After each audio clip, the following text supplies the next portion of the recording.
আমরা ভালো থাকার প্রতিযোগিতায় নামতে গিয়া পূর্বে যে ভালো ছিলাম সে ভালো থাকার সুখটুকু হারিয়ে ফেলি। অতিরিক্ত সুখের লোভ কইরা পূর্বে যে ভালো ছিলাম, বর্তমানে যে ভালো আছি সে ভালো থাকার সুখটুকু হারিয়ে ফেলি। আমাদের সর্বশেষ কী হয়? না হয় ভালো থাকা, না হয় পূর্বের ন্যায় ফিরে যাওয়া। জীবনটাকে অসুখের ঘরে দুঃখের জালে বন্দি বানিয়ে ফেলি। এমনিতে আপনি যদি চিন্তা করে দেখেন, আপনি যে অবস্থানে আছেন মোটামুটি মানিয়ে নিচ্ছেন, এই অবস্থানে ভালো আছেন। ভালো মানুষ তখনই থাকে যখন মানিয়ে নিতে পারে, অল্প থেকে সুখী থাকতে পারে, সুক্রিয়া আদায় করতে পারে। কিন্তু ভালো তখন থাকতে পারে না যখন মানিয়ে নিতে পারে না, সুখী থাকতে পারে না। পৃথিবীতে ভালো থাকা হইলো সর্বোচ্চ ভালো হইলো মানিয়ে নেওয়া।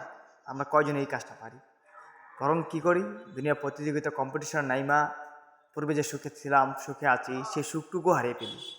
ভালো থাকা হয় না, সুখে থাকাও হয় না, বরং দুঃখকে বন্দি কইরা জীবনকে উৎসর্গ করে দিই। আসলে মোটা ঠিক না। জীবনকে যে যে কোনো সময় আছেন, যে কোনো পরিস্থিতি আছেন, জীবনকে উপভোগ করুন। জীবন হলো উপভোগের বিষয়, মানিয়ে নেওয়ার বিষয়। আপনি মানিয়ে নিতে পারলেই জীবন সুন্দর।